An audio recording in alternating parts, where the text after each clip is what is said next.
24 বছর শিকলে বন্দী শাহানের জীবন, মেলেনি উন্নত চিকিৎসা। নেত্রকোনা জেলা প্রতিনিধি মামুন রণবীরের প্রতিবেদনে বিস্তারিত। নেত্রকোনা দুর্গাপুরের 30 বছর বয়সী শাহান আলী গত 24 বছর ধরে হাতে ও পায়ে শিকল ও দড়ির বাঁধনে বন্দি জীবন কাটাচ্ছে সে। তাকে 24 ঘন্টায় বেঁধে রাখতে হয়। তার বয়স যখন 6 বছর তখন তার শরীরে খিঁচুনি দেখা দেয়। এরপর থেকেই সে মানসিক ভারসাম্যহীনতায় ভুগছে।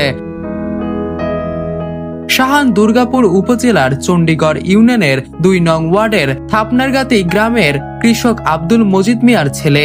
আর্থিক সংকটের কারণে তাকে উন্নত চিকিৎসা করাতে পারেনি তার পরিবার।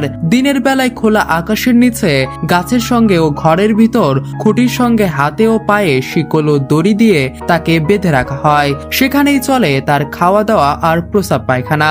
এভাবেই বছরের পর বছর ধরে চলছে শাহানের বন্দি জীবন।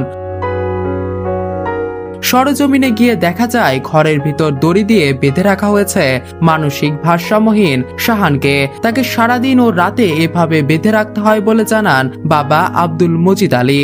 বাঁধন খুলে দিলে সে আক্রমণাত্মক আচরণ করে। সে নিজের শরীরে আঘাত করে, এমনকি ঘরের বেড়ার টিনেও জোরে ধাক্কা মারে।